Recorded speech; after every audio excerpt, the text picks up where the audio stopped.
So now let's talk about aldehydes, how aldehydes are classified and how, not classification exactly. Now we are supposed to learn about how aldehydes are actually nomenclated or how the nomenclature of aldehyde works. तो aldehyde actually peripheral group है. थोड़ी देर पहले मैंने peripheral group का मतलब समझाया है. Peripheral का सीधा मतलब होता है जो भी ग्रुप या तो एक्सट्रीम राइट या एक्सट्रीम लेफ्ट साइड में लगते हैं उनको हम पेरिफेरल ग्रुप्स कहते हैं. तो एक सिंपल अल्डिहाइड का अगर मैं आपको नाम बताऊं तो पहला सिंपल सबसे सिंपलेस्ट अल्डिहाइड अगर मैं बताऊं तो एक कार्बन से बनता है. ये रहा कार्बन डबल बॉन्ड ऑक्सीजन, ये रहा हाइड्रोजन और ये रहा हाइड्रोजन. ये सबसे सिंपलेस्ट अल्डिहाइड, सिंपलेस्ट मतलब सिंगल कार्बन से बना हुआ अल्डिहाइड. अब अगर इसका मुझे नाम बताना है तो पहली बात तो ये कि हमें ये पता है कि सिर्फ और सिर्फ हैलोजेंस ऐसे होते हैं जिनके लिए प्रीफिक्सेस इस्तेमाल होते हैं. अदर देन दैट बाकी सबके लिए सफिक्स इस्तेमाल होता है. तो क्योंकि सबके लिए सफिक्स इस्तेमाल होता है इसके लिए भी सफिक्स ही इस्तेमाल होगा. अब यहाँ पर हमारे पास सफिक्स बनेगा अल. पहले आप सफिक्स दिमाग में अगर डिसाइड कर लोगे तो आप लोगों के लिए काफी इजी हो जाएगा. सफिक्स पहले हमारे पास अल बनने वाला है. Now we are suppose to learn और write the name of this compound. तो एक सिंगल कार्बन अगर है तो मैं वर्ड क्या इस्तेमाल करती हूँ? मेथ. अगर एक सिंगल हमारे पास कार्बन है तो हम उसके लिए वर्ड इस्तेमाल करते हैं मेथ. और अगर हमारे पास अल है तो ये पहली बात तो हमारे पास सिंगल कार्बन है तो मीथेन. और क्योंकि अल्डिहाइड फंक्शनल ग्रुप ऊपर से आया है तो उसके लिए हमारे पास आएगा अल. सो इसका नाम होगा मिथेनल. ये तो इसका आयुपैक नेम हो गया. आयुपैक मतलब मैंने जैसे बताया हुआ है that is nothing but the international union of pure and applied chemistry. आईयूपीएससी से जो आप लोगों को नॉमेनक्लेचर मिला है उसके हिसाब से इसका नाम मिथेनल है. अदर देन दैट अगर इसको आप कॉमनली कहना चाहो तो आप इसको फॉर्मेल्डिहाइड कह सकते हो. It is also called as formaldehyde. ये इसका एक एप्लीकेशन अगर मैं आपको बताना चाहूँ तो फॉर्मेल्डिहाइड जो है it is used for paint. ये पेंट इंडस्ट्री में काफी इस्तेमाल में आता है. पेंट इंडस्ट्री हो गई, टेक्सटाइल इंडस्ट्री हो गई. अदर देन दैट अगर स्पेसिमेन स्टोरेज की अगर बात की जाए तो काफी स्पेसिमेन स्टोरेज में भी फॉर्मेल्डिहाइड का यूज आता है. ये हो गया हमारे पास सिंपल फर्स्ट मेंबर. अब ये एक सिंगल एल्डिहाइड हो. अगर मैं और कार्बन नंबर बढ़ा के अगर चेक करना चाहूँ तो ये कैसे बनेगा? चलो देखते हैं. मैं कार्बन नंबर बढ़ाती हूँ 1 2 3 4. चलो और इसको हम बनाते हैं O और ये H. फंक्शनल ग्रुप ये पूरा का पूरा है C डबल बॉन्ड OH. जैसे मैंने यहाँ पर लिखा था C double bond OH sorry H. ये देता है आपको पूरा का पूरा अल्डिहाइड का फंक्शनल ग्रुप. तो जब हम कार्बन नंबरिंग यहाँ पर करेंगे, मैं इसको बताती हूँ थोड़ा सा. अब अगर कार्बन नंबरिंग करेंगे यहाँ से तो ऑफकोर्स ये वाला मेरे पास फंक्शनल ग्रुप है और लॉन्गेस्ट कार्बन चेन चाहिए तो आपको हर कार्बन इंक्लूड करना ही पड़ेगा. If you want to look at the longest carbon chain being included in this nomenclature, you are supposed to take the carbon which is involved in the functional group also. So this is my first carbon, this is second, this is third and this is the fourth carbon. अब अगर check किया जाए तो ऐसे 4 carbon से मतलब हमारे पास 4 के लिए वर्ड क्या इस्तेमाल होता है? It is but. और सब सिंगल कार्बन है तो अन या फिर ब्यूटेन. और अगर आपको नाम अगर अच्छे से पढ़ना है तो ब्यूटेन इन 4 कार्बनों के लिए लिख लो. And now you are going to add the suffix. अब हमेशा सफिक्स जब ऐड होता है you are suppose to remove some of the last और लैटर वर्ड्स. तो यहाँ पर ई हटेगा एंड इसका सफिक्स के लिए अल आएगा. So your compound becomes butanal. Your compound becomes butanal. ये सिंपल सा कंपाउंड हुआ. सो ये हमेशा always remember aldehyde is always peripheral. You can never see aldehyde in the middle of any group or in the middle of any compound. For example, let's see. मैं यहाँ पर double bond O और यहाँ पर H बना सकती हूँ क्या? Is it possible? बना तो दिया है. अब उसकी वैलेंसी चेक कर लेते हैं. कार्बन के फर्स्ट लेक्चर में हम लोगों ने टेट्रा वैलेंसी डिस्कस किया था. सो टेट्रा वैलेंसी मतलब कार्बन जो है वो मैक्सिमम वैलेंसी 4 दिखा सकता है. That simply means that carbon can only form maximum of 4 bonds. Now what you are doing here is or what we are doing here is let's check this carbon. इस carbon के कितने bonds हैं? 1 2 3 4 5 which is not possible and this is one reason why aldehydes cannot exist in between a long chain. aldehyde ऐसे exist नहीं कर सकता है. So aldehyde हमेशा ही peripheral compound या फिर लास्ट में या तो फर्स्ट में प्रेजेंट रहेगा. So this is aldehyde. Now इसके बाद आता है हमारे पास कीटोन. कीटोन एक्चुअली काफी इंपॉर्टेंट है बिकॉज कीटोन और अल्डिहाइड में बच्चे बहुत कंफ्यूज होते हैं. कोई कंफ्यूजन की बात है ही नहीं. अब अल्डिहाइड अगर आप चेक करते हो, अल्डिहाइड को हम कैसे रिप्रेजेंट करते हैं, R C double bond O H, और कीटोन को कैसे रिप्रेजेंट करते हैं, R C double bond O R slash R dash. Now ये I have taught this in the class but I would like to repeat it again. R का मतलब क्या होता है, let's just do this again. R का मतलब मैंने बताया है, अगर आप किसी अल्केन में से एक हाइड्रोजन माइनस करते हो, ये माइनस साइन है, एक हाइड्रोजन अगर आप माइनस करते हो तो आपको क्या मिलता है, अल्काइल ग्रुप। ठीक है, एक अल्केन में से अगर आप एक हाइड्रोजन माइनस करते हो तो आपको मिलता है alkyl group. For example let's take the simplest example first of all, let's take methane. मेरे पास मीथेन है CH4, अगर मैं इसमें से एक हाइड्रोजन माइनस करती हूँ, what will I get, we will see CH3, and CH3 क्या होता है, it is nothing but methyl.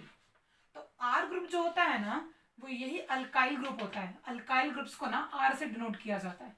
So and alkyl groups are not specifically methyl, it can be methyl, ethyl, propyl, butyl, pentyl, hexyl, heptyl, what like up to any number, because carbon can form a lot of like a long chain, a very long chain, that is its property of catenation.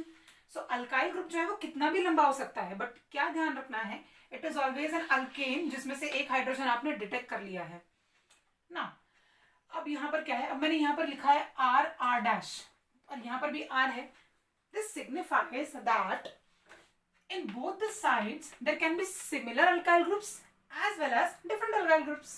For example, if I take this R example, अगर मैं यहाँ पर CH3 C double bond O CH3 लेती हूँ, ठीक है, तो ये सिन अल्काइल ग्रुप हो गए। और अगर R डैश की बात की जाए तो लेट्स चेक दिस, अगर मैं यहाँ पर CH3 लेती हूँ C डबल बॉन्ड O और यहाँ पर अगर मैं C2H5 लूँ तो ये डिफरेंट अल्काइल ग्रुप्स हो गए। सो R डैश का मतलब अल्काइल ग्रुप से रिलेट कर रहा है वो, और इसको डैश इसलिए रिप्रेजेंट किया बिकॉज यहाँ पर इसने R लिखा हुआ है, तो dash represents that it is somewhere different from the this left hand side वाला फंक्शनल ग्रुप, थोड़ा सा डिफरेंट है वो उससे। बस इनमें डिफरेंस कितना अच्छा खासा है। If you see the aldehyde, it has one R group in the left hand side or one R group and one hydrogen, ठीक है, the carbon is attached to one hydrogen also. But if you see ketone, अगर आप ketone check करते हैं तो इसके left और right side दोनों साइड पे हमारे पास अल्काइल ग्रुप ही प्रेजेंट है, उसके पास अल्काइल ही है, उसके पास हाइड्रोजन है ही नहीं। सो इसमें कंफ्यूजन की बात ही नहीं आनी चाहिए, but still many of the students they are question is regarding the ketone and they do the nomenclature for aldehyde and then they ask कि मैम नंबर क्यों गए, so that is your mistake. अब check करते हैं ketone का क्या है, ketone का क्या केस है। सो कीटोन का फंक्शनल ग्रुप क्या है हमारे पास, कहीं साइड में लिख लो हमेशा ताकि काम आए, कीटोन, और इसका सफिक्स क्या होता है, यू ऑल नो, इसका सफिक्स होता है ओन। अब आप सोच रहे होगे कि मैम वो 1 है, मैं ओन क्यों बोल रही हूँ, बिकॉज उसके नाम जब हम लोग लिखने जाएंगे ना तो वो ओन हो जाता है, मतलब जब आप नाम बोलोगे तो वो ओन की तरह साउंड करेगा।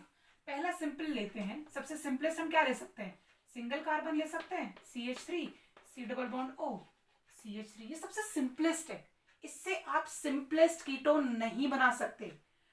चेक करते हैं ना, यहाँ पर अल्काइल ग्रुप है और यहाँ पे भी अल्काइल ग्रुप चाहिए उसको। अल्काइल ग्रुप का जो स्टार्टिंग होती है वही मिथाइल से होती है, और मिथाइल में कितने कार्बन होते हैं, एक कार्बन तो होता ही है ना, मिनिमम तो एक कार्बन लगेगा ही लगेगा। सो आप मिनिमम एक कार्बन यहाँ पे दे रहे हैं, यहाँ पर दे रहे हैं, तो आपका मिनिमम कीटोन जो है वो सबसे पहला 3 कार्बन से बनना शुरू होता है। अब इसका नाम देते हैं 1 2 3, या फिर यहाँ से 1 2 3 लो, कोई फर्क नहीं पड़ जाएगा, सेम है। सो मैं लेती हूँ सिंपल यहाँ पर 1 2 3 ही नाम लेती हूँ। और अगर इसका IUPAC आप बनाने जाओगे तो this will be called as, अब ये 3 कार्बन है तो ये क्या बनेगा, प्रॉप, 3 कार्बन है तो प्रॉप बनेगा। सेकेंड पोजिशन पे ओन है तो प्रॉप 2 ओन। सेकेंड पोजीशन पे आपका एग्जैक्ट कीटोनिक फंक्शनल ग्रुप है सेकेंड पोजीशन पे, तो आपने 2 की जगह ओन यूज किया है, एंड प्रॉप प्रीफिक्स के तरह आपने क्यों इस्तेमाल किया, क्योंकि आपके पास 3 कार्बन इंक्लूडेड है, 1 2 एंड 3 रिस्पेक्टिवली। ये क्या है, ये सिंपल एकदम IUPAC नेम है, ये कॉमन है। You can write this also as 2 propanone, आप इसको 2 प्रोपेनॉन भी लिख सकते हैं, कोई इशू नहीं है, 2 प्रोपेनॉन भी सेम ही नाम होता है।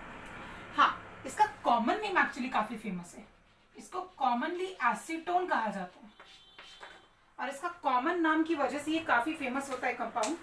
Acetone is used in paint industries, textile industries as well, and most importantly, it is used in nail paint removers.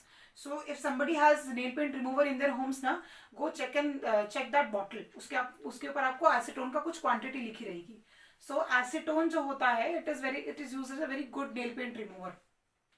तो ये हुआ हमारे पास कीटोन. अब एक और कीटोन लेके चेक करते हैं. कीटोन का नॉमेनक्लेचर थोड़ा सा प्रॉब्लम देता है, इतनी आसानी से तो नहीं आएगा, थोड़ा सा प्रॉब्लम तो देगा ही देगा, ऑफ कोर्स केमिस्ट्री है. सो लेते हैं 1 2 3 4 5 6, चलो. और यहाँ पर मैं डालती हूँ डबल बॉन्ड O. तो ये हमारे पास कीटोन हो गया. और बाकी सब की सब जगह आप लोग डाल सकते हैं हाइड्रोजन, नो इशू.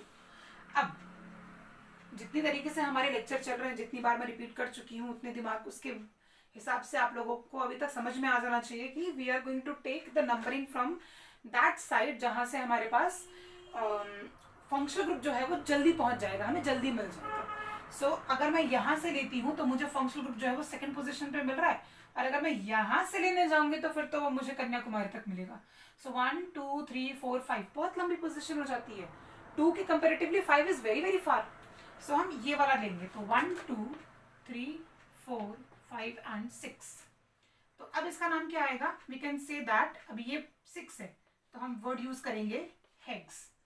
कीटोन कौन से पोजीशन पे है? 2 पे. 2 और ये आ जाएगा आपका ओन, हेक्स 2 ओन. और ऐसे भी लिख लो, we can write it as 2 hexanone. इसका कोई कॉमन नेम नहीं है. So this is kind of nomenclature, एकदम सिंपल टाइप ऑफ नॉमेनक्लेचर है आप लोगों के लिए. सो ये हुआ हमारे पास 2 हेक्सेनोन. अब ये इजी है, अगर मैं इसमें कुछ और डाल दूं तो पेपर में आ सकता है ना. किसने मना किया? टीचर्स तो कुछ भी डाल सकते हैं, और आजकल पेंडेमिक के बाद तो टीचर्स और फ्री हैंड इस्तेमाल कर रहे हैं. So let's add chlorine here. हाँ, एक चीज ऐड करके देखते हैं क्या बनेगा. ठीक है, तो अब सबके दिमाग में एक कंफ्यूजन आ जाएगा. अच्छा चलो, मैं थोड़ा और कंफ्यूजन क्रिएट करती हूँ. कंफ्यूजन क्रिएट करके सॉल्व करेंगे तो ज़्यादा मज़ा आएगा. अच्छा, मैं यहाँ पर Cl डालती हूँ. ठीक है, मैंने क्या किया, सबसे लास्ट में Cl ऐड किया हुआ है. Now all the students, like I believe at least 20 to 30% students would be confused by now. Other than that I guess they have learned one thing about the priority, कि जिसकी priority ज़्यादा होगी उसको obviously ज़्यादा जल्दी हम पकड़ने की कोशिश करेंगे, ज़्यादा जल्दी उसके पास जाने की कोशिश करेंगे. सो अब जितना मैं जानती हूँ, जितना हम जानते हैं, जितना हम पढ़ चुके हैं, we already know that ketone is at a higher priority than halogen. Ketone की प्रायोरिटी जो है वो हाइड्रोजन से ज्यादा है. तो इसका मतलब ये है कि अभी भी प्रायोरिटी इसको मिलेगी. मतलब जिसकी ज्यादा प्रायोरिटी होगी हम भागेंगे उसी की तरफ ऑब्वियसली. अब तुम्हें एक जगह पे आइसक्रीम रखी हुई है तुम्हारे लिए, और एक जगह पे तुम्हारे लिए दाल रोटी रखी हुई है. सो ऑब्वियसली प्रायोरिटी किसको दोगे? Ice cream, we all know. So आप आइसक्रीम की तरफ पहले भागोगे. So this is the ice cream, उसकी प्रायोरिटी है. This is the ice cream and this is the dal roti. So जाते हैं, नॉमेनक्लेचर करते हैं, नंबरिंग देते हैं ऑब्वियसली. सो ये रहा 1 2 3 4 5 6. तो अब नॉमेनक्लेचर में थोड़ा सा डिफरेंस आता है. अब आप कम प्रायोरिटी से बड़े प्रायोरिटी पर जाएंगे. अगर आप किसी का नाम लेते हैं, for example if I say anybody's name for example Aishwarya Rai Bachchan, तो सबसे ज्यादा प्रायोरिटी आपको क्या लगता है? सबसे ज्यादा प्रायोरिटी किस चीज की है वहां पर? ऑब्वियसली सरनेम बच्चन की, because that's a very very high level of things. So आप कभी भी छोटी प्रायोरिटी से बड़ी प्रायोरिटी तक जाते हैं. खानदान का नाम चला आ रहा है. So that is at a higher priority. तो आप छोटे प्रायोरिटी से बड़े प्रायोरिटी तक यहाँ पर नॉमेनक्लेचर करते हैं. So now I have, like अगर मैं इसका नाम दूंगी तो ये छोटी प्रायोरिटी है और ये ज्यादा बड़ी प्रायोरिटी है. तो इसको एक्चुअली पेरेंट ग्रुप कहा जाता है. पेरेंट ग्रुप मतलब कि इसको पूरा का नाम मिलेगा, 6 के 6 कार्बन का नाम इसकी वजह से मिलेगा. ऐसा है, पेरेंट ग्रुप बोलते हैं इसको. सो दिस इज 6 क्लोरो, ऑब्वियसली क्योंकि क्लोरीन जो है वो हमारे पास हैलोजन है, और हैलोजन हम हमेशा प्रीफिक्सेस के लिए इस्तेमाल करते हैं, नेवर फॉरगेट दैट. तो दिस इज 6 क्लोरो. देन 2, क्योंकि 2 पे कीटोन है, 2 6 कार्बन है, हेक्स, और ये कीटोन है. देखो कीटोन है तो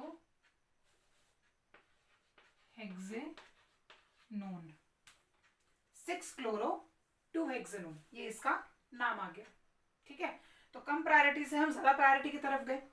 क्लोरो जो था वो हमारे पास प्रीफिक्स था क्योंकि वो हैलोजन में बिलोंग करता है, और ओन जो है वो हमारे पास सफिक्स में बिलोंग करता है क्योंकि वो अदर देन हैलोजन है। सो ये हमारे पास हुआ कीटोन का सिंपल नोमेनक्लेचर। आपने एक और चीज ऐड करके भी नोमेनक्लेचर कर लिया। तो अब आई बिलीव अगर कुछ और आया तो आप लोगों को आएगा सॉल्व करने। And then the last that we have is carboxylic acids. Carboxylic acids important है क्योंकि जितनी बार देखा गया है कार्बोक्सिलिक एसिड एक्चुअली फेवरेट है टीचर्स का।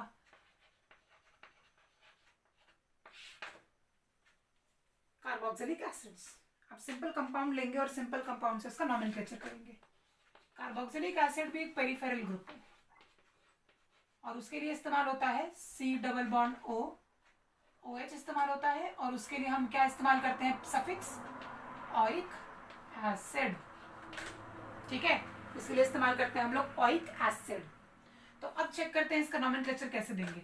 लॉन्गेस्ट कार्बन चेन में आपका फंक्शनल ग्रुप का कार्बन इंक्लूड होगा। ठीक है, लॉन्गेस्ट कार्बन चेन चाहिए ना, अगर फंक्शनल ग्रुप का कार्बन चेन है तो उसको इंक्लूड कर लो, there is no problem in that, कर लो उसको इंक्लूड। सो ऑब्वियसली ये मेरे पास फंक्शनल ग्रुप है तो मैं इसका कार्बन इंक्लूड करूंगी। सो दिस इज 1 2 3 एंड 4। ठीक है, this is 1 like 4 carbon compound. तो अब क्या आएगा मेरे पास, अब इसको 1 नंबरिंग दो या ना दो कोई फर्क नहीं पड़ जाएगा बिकॉज वो हमेशा पेरिफेरल ही है। तो हमारे पास क्या आएगा, ब्यूट, क्यों, क्योंकि 4 कार्बन है, and then butanoic acid. Butane यहां तक आपने कहां तक लेकर गए, ब्यूटेन तक आप लेकर गए क्योंकि सब में सिंगल बॉन्ड कैरी कर रहा है वो। एंड देन उसके बाद ओइक एसिड आपने सफिक्स लगाया है ब्यूटेनोइक एसिड का, मतलब कार्बोक्सिलिक एसिड का। तो ये एक एग्जांपल हुआ। सबसे छोटा नंबर बना के देखते हैं क्या बनेगा इसका। सिंगल कार्बन का बनेगा C double bond O OH, और यहां पर लगा दो आप सिंपल हाइड्रोजन। तो अब इसका क्या नोमेनक्लेचर बनेगा, इसमें 1 2 3 4 कार्बन चेन तो है ही नहीं, सिंगल कार्बन है। तो इसके लिए हम बना सकते हैं, एक ही कार्बन है तो फिर क्या आएगा, मेथ, और फिर एन, और लास्ट का ई हटा के आप क्या लगाएंगे, सफिक्स। तो क्या बनेगा इसका, मेथेनोइक एसिड। ये क्या देगा, मेथेनोइक एसिड। हाँ, इसके बारे में इसको बोलते क्या है कॉमनली, इसको कॉमनली कहा जाता है formic acid. It is commonly called as formic acid.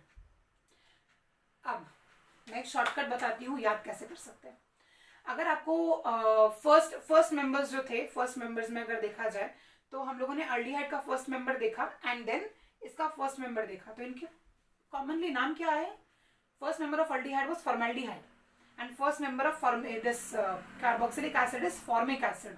तो आप याद रखो कि फर्स्ट क्लास में जब हम जाते हैं ना तो हम बहुत फॉर्म में जाते हैं, यहाँ पे आप नैपकिन लगाते हो और बहुत एकदम अच्छे से नीट एंड क्लीन, सबसे बेस्ट शूज, बेस्ट सॉक्स, सबसे बेस्ट जाते हो आप पहले दिन। हमेशा आपका पहला दिन चाहे 10th क्लास का हो, चाहे 12th क्लास का हो, चाहे 9th 11th कुछ भी हो, फर्स्ट डे हम ऐसे जाते हैं जैसे कि बस हम ही हैं और कोई है ही नहीं। सो जैसे फॉर्म में जाते हैं ना वैसे यहाँ का फर्स्ट मेंबर भी फॉर्म में आता है।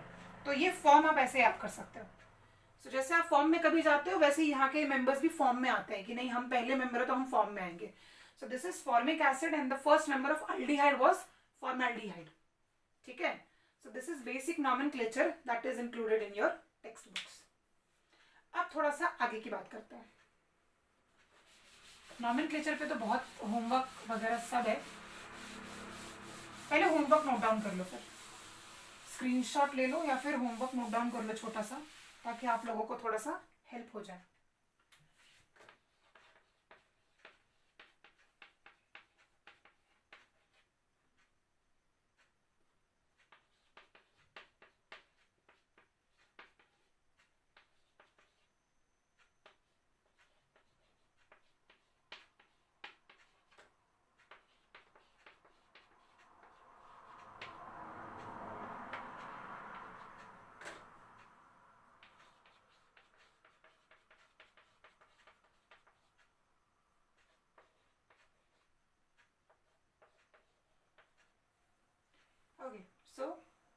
Take a screenshot of this और just pause the screen and write it down.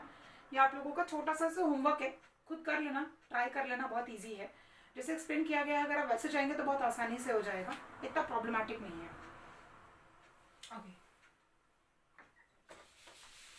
Fine. Now let's try to understand a point that is given in your textbook, that is isomers. Isomers क्या होते हैं, isomerisation कैसे होगा, कैसे निकालेंगे कि कौन से कंपाउंड का कितने नंबर ऑफ कार्बन के कंपाउंड का आइसोमर्स कितने हैं, वो चेक करना है अभी हम लोगों को।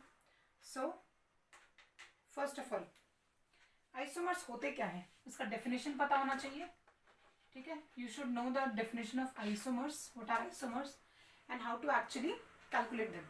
कैलकुलेशन का कोई पार्ट नहीं है, पहले हम कोशिश करेंगे कि उनके फिगर्स बनाने की कि कितने ज़्यादा पॉसिबल स्ट्रक्चर्स हैं उसके, and then we'll try to have a very normal formula about it. तो पहले आइसोमर्स जो होते हैं, इसका मतलब होता है same formula but different structures.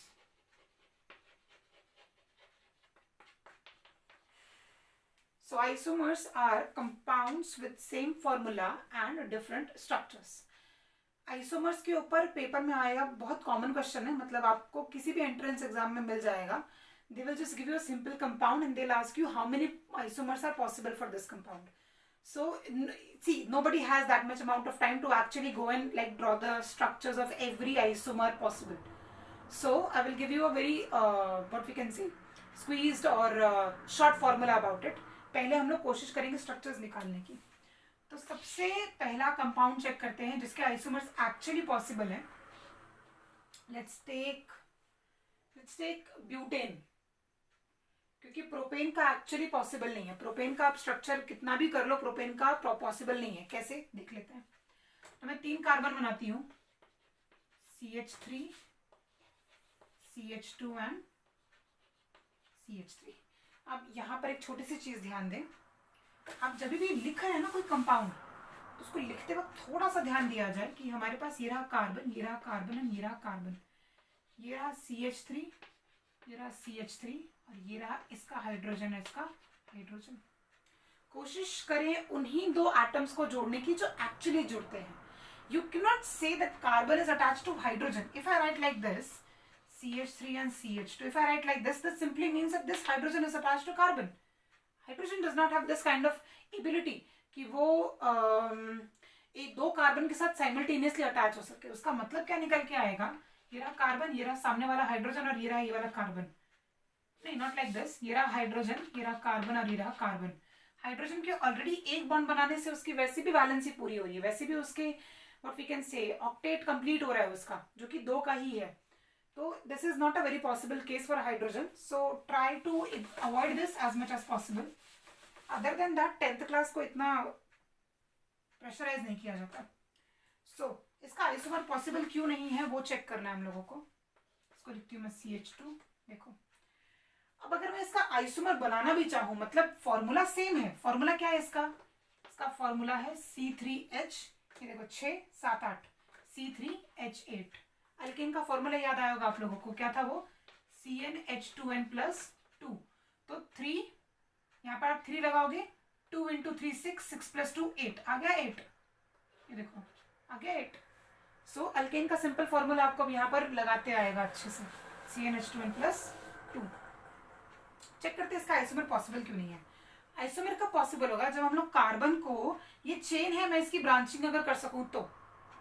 अब अगर कोई स्टूडेंट ऐसा सोचता है कि काम करते हैं ना, ये कार्बन इधर लगता है और ये वाला कार्बन इधर लगा देते हैं, ठीक है, होगी ब्रांचिंग, व्हाई नॉट। ये रहा हाइड्रोजन, ये रहा हाइड्रोजन, ये रहा H3, ये रहा इसके 3 हाइड्रोजन, बन गया आइसोमर। ये स्ट्रेट था, ये ब्रांच हो गया। नहीं, अगर अब आप लोग इसका नंबरिंग करने जाओगे, नंबरिंग करने जाओगे तो ये रहा 1, ये रहा 2, ये रहा 3, मिल गया लॉन्गेस्ट कार्बन चेन। ये रहा longest carbon chain 1 2 3। Longest carbon chain में तीनों इंक्लूड ही हो रहे हैं। So when longest carbon chain gets disturbed, अगर लॉन्गेस्ट कार्बन चेन अगर आप डिस्टर्ब कर पा रहे हो और फिर भी कंपाउंड उतने के उतने कार्बन और हाइड्रोजन रख रहा है, तब जाके आपके आइसोमर्स पॉसिबल हो सकते हैं. This is not the way. So propane के आइसोमर्स पॉसिबल नहीं है. तो पहला आइसोमर हम किसका बनाने वाले हैं? We are going to draw the first isomer of butane. ठीक है, we are going to draw the first isomer of butane. Butane का फॉर्मूला क्या होता है? C4H10. 2n+2 कर लो, कोई प्रॉब्लम नहीं होगी. यहाँ पे लिख देती हूँ मैं छोटा सा फॉर्मूला, ताकि आप लोग वेरीफाई करते रहो कि मैम करेक्ट लिख रही है कि नहीं. तो 4 2 8, 8+2 10 आ गया. एक सबसे पहले सिंपल बनाओ एंड देन उसके बाद उसके अंदर कॉम्प्लेक्सिटीज ऐड करना शुरू करो. सो ये रहा 1 2 3 4. तो ये रहा CH3, ये रहा हाइड्रोजन हाइड्रोजन हाइड्रोजन हाइड्रोजन, और ये रहा इसका CH3. कार्बन 4 है, हाइड्रोजन गिन लो, कोई प्रॉब्लम नहीं है, करेक्ट निकलेगा. 3 3 6 7 8 9 10. अब इसकी ब्रांचिंग करके देखते हैं, ब्रांचिंग करके पॉसिबल है कि नहीं. तो एक कार्बन को सेंटर में रखो, ठीक है, और ये रहा ये कार्बन, और इसी कार्बन से एक और कार्बन अटैच कर दो. 3 कार्बन मैंने सेम रखे ना, 3 कार्बन सेम रखे, लास्ट वाला कार्बन उठा के मैंने इधर पे पटक दिया. पॉसिबल है ना, व्हाई नॉट. अब हाइड्रोजन लगाओ, इसका एक हाइड्रोजन, इसके 3 हाइड्रोजन, इसके 3 हाइड्रोजन, और इसके 3 हाइड्रोजन. चेक कर लो कार्बन नंबर बराबर है कि नहीं. 1 2 3 4. हाइड्रोजन बराबर है कि नहीं. 3 1 3, 3 2 6, 3 3 9, 9+1 10. और अब लॉन्गेस्ट कार्बन चेन देखो. इसकी लॉन्गेस्ट कार्बन चेन कितनी की थी? 4 की लॉन्गेस्ट कार्बन चेन थी. मैंने क्या कहा? When the longest carbon chain is getting disturbed, then it will be called as an isomer. तो इसकी लॉन्गेस्ट कार्बन चेन देखो 1 2 3 4 बन रही है. इसकी लॉन्गेस्ट कार्बन चेन देखो कितनी बनेगी? 3 की बनेगी. या फिर अगर आप इसको इंक्लूड करना चाहो तो आपको ये वाला कार्बन नंबर छोड़ना पड़ेगा, ये फिर ये वाला कार्बन छोड़ना पड़ेगा. सो कार्बन नंबर देखो चेंज हुआ है. The carbon number got disturbed, the structure got disturbed, but the number of carbon and hydrogen remain the same. तो हम जाके कह सकते हैं कि इसका आइसोमर पॉसिबल है. अब ये तो ब्यूटेन का हो. पेंटेन का ट्राई करते हैं. आप ट्राई करो पेंटेन का आइसोमर. पेंटेन मतलब C5H12. पहले तो सबसे पहले सिंपलेस्ट फॉर्म. कभी भी नोटिस करना, simplest form is the most important form. You are never going to draw any other compound और any other structure before the simplest form, क्योंकि सिंपलेस्ट फॉर्म आपको जाके कार्बन नंबर और हाइड्रोजन नंबर का quantity देता है अच्छे से.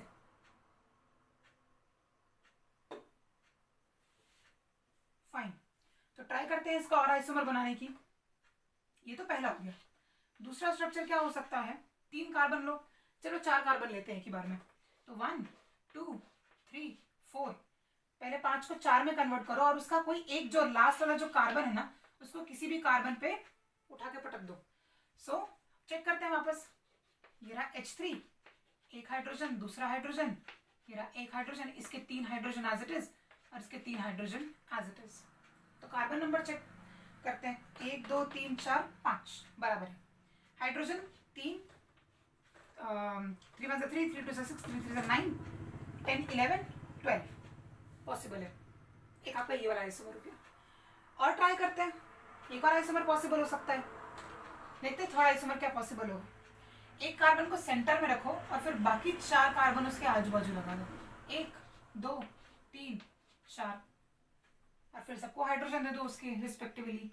H3 H3 H3, और ये रहा H3. अभी 1 2 3 4, 3 4 12 हाइड्रोजन मिल गए. कार्बन गिन लो. 1 2 3 4 एंड सेंटर वाला 5. सो ये रहे आपके 3 आइसोमर्स ऑफ पेंटेन. नाउ इसके अलावा आइसोमर पॉसिबल नहीं है. Even if you try to draw it is not possible.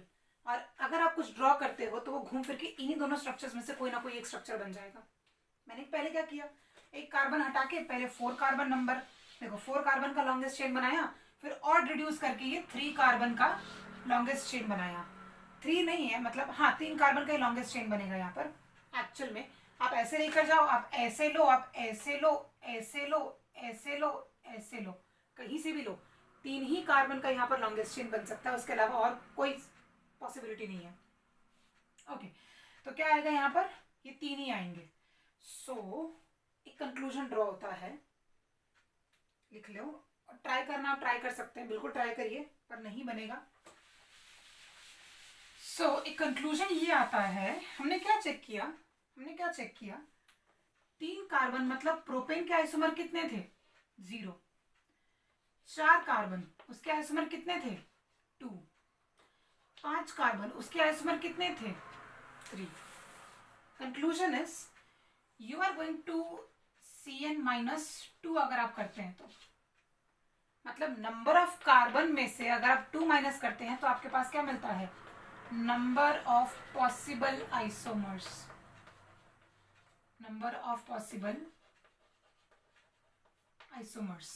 3 carbon के लिए तो कोई आइसोमर पॉसिबल है नहीं है, उस पर ये लागू होता ही नहीं है। तो 3 कार्बन -1 मतलब क्या होता है, एक का मतलब क्या होता है कि उसका खुद का ओरिजिनल स्ट्रक्चर, उसका आइसोमर नहीं बन सकता कोई और, वो खुद के स्ट्रक्चर के बारे में बात चल रही है। 4 कार्बन मतलब 4 कार्बन के पॉसिबल स्ट्रक्चर्स ही 2 हैं। 5 कार्बन के अगर आप आइसोमर के तौर पे अगर स्ट्रक्चर चेक करना चाहें तो 3 ही स्ट्रक्चर बन सकते हैं, उससे तो स्ट्रक्चर्स नहीं बन सकते। सो CN-2 will give you the number of possible isomers. This is one conclusion that we drew from the isomerization. I guess समझ में आ गया है ये चीज। आप आगे के मतलब हेक्सेन, हेप्टेन, इन सब के आइसोमर्स निकाल के चेक कीजिए। That same formula will be applicable to everybody and everything. Don't worry. Now let's try to understand the electron dot structure. Electron dot structure book में लास्ट ईयर भी था आप लोगों को, वैसे 9th में, इस साल भी है, but I just give you all brief description about the electron dot structure. Electron dot structure लिखते कैसे हैं, लिवाइस ने दिया था। फर्स्ट ऑफ ऑल लिवाइस ने इलेक्ट्रॉन डॉट स्ट्रक्चर्स दिए थे 9th क्लास के टेक्स्ट बुक में, काफी अच्छे से एक्सप्लेन भी है वो चीज। तो अगर मैं इलेक्ट्रॉन डॉट स्ट्रक्चर बनाने के लिए जाऊं तो कैसे बनेंगे, कार्बन कार्बन कार्बन कार्बन, और अगर इससे ऑक्सीजन अटैच्ड है और इससे हाइड्रोजन अटैच्ड है। इलेक्ट्रॉन डॉट स्ट्रक्चर का सबसे अच्छा, अगर मैं if I try to explain it in simple words, simplest words, you are just going to represent their electrons other than the bonding ones on its top and bottom. आप सिर्फ उनके carbon मतलब उनके सिर्फ नंबर ऑफ इलेक्ट्रॉन्स रिप्रेजेंट कर दीजिए। For example if I see this oxygen, तो इसके एक इलेक्ट्रॉन ये रहा, एक इलेक्ट्रॉन ये रहा, एक इलेक्ट्रॉन ये रहा, एक इलेक्ट्रॉन ये रहा, मतलब टोटल कितने हुए इसके बॉन्ड करने वाले इलेक्ट्रॉन्स, 4। बचे कितने, 4। तो ये रहे 1 2 3 4। इस कार्बन के बारे में देखते हैं। कार्बन की वैलेंसी टेट्रा वैलेंसी होती है। अब आप रिप्रेजेंट कर दीजिए हर जगह पे हाइड्रोजन, जो कि मैं बता चुकी हूँ already. You are suppose to represent the hydrogen also. आप खुद लिखेंगे, ये मैं नहीं लिख के देने वाली हर बार। ओके, सो ये कार्बन के बारे में देखते हैं। 1 2 3 4 5 6 7 8। इसके तो 8 इलेक्ट्रॉन मतलब ऑक्टेट कंप्लीट है। तो और एक्स्ट्रा इलेक्ट्रॉन रिप्रेजेंट करने की जरूरत है क्या उसके ऊपर, नहीं, खुश है वो अकेले। So this is how you are going to write the electron dot structures. You are just going to represent the amount of electrons which are not in the bonding part. ये बॉन्ड नहीं कर पा रहे, ये वाले electrons देखो bond थोड़ी बना पा रहे हैं ये लोग, ये बॉन्ड नहीं बना पा रहे हैं, और ये बॉन्ड नहीं बना पा रहे इसलिए इनको रिप्रेजेंट करना पड़ता है इलेक्ट्रॉन्स के फॉर्म में, डॉट के फॉर्म्स में। तो डॉट के फॉर्म में एक्सप्लेन करता है कि they are free electrons, they are available electrons. So ये चीजें आपको इलेक्ट्रॉन डॉट स्ट्रक्चर्स में दी जाती है। Okay, now we are suppose to start with the chemical reactions, and that I will be teaching you in the next lecture.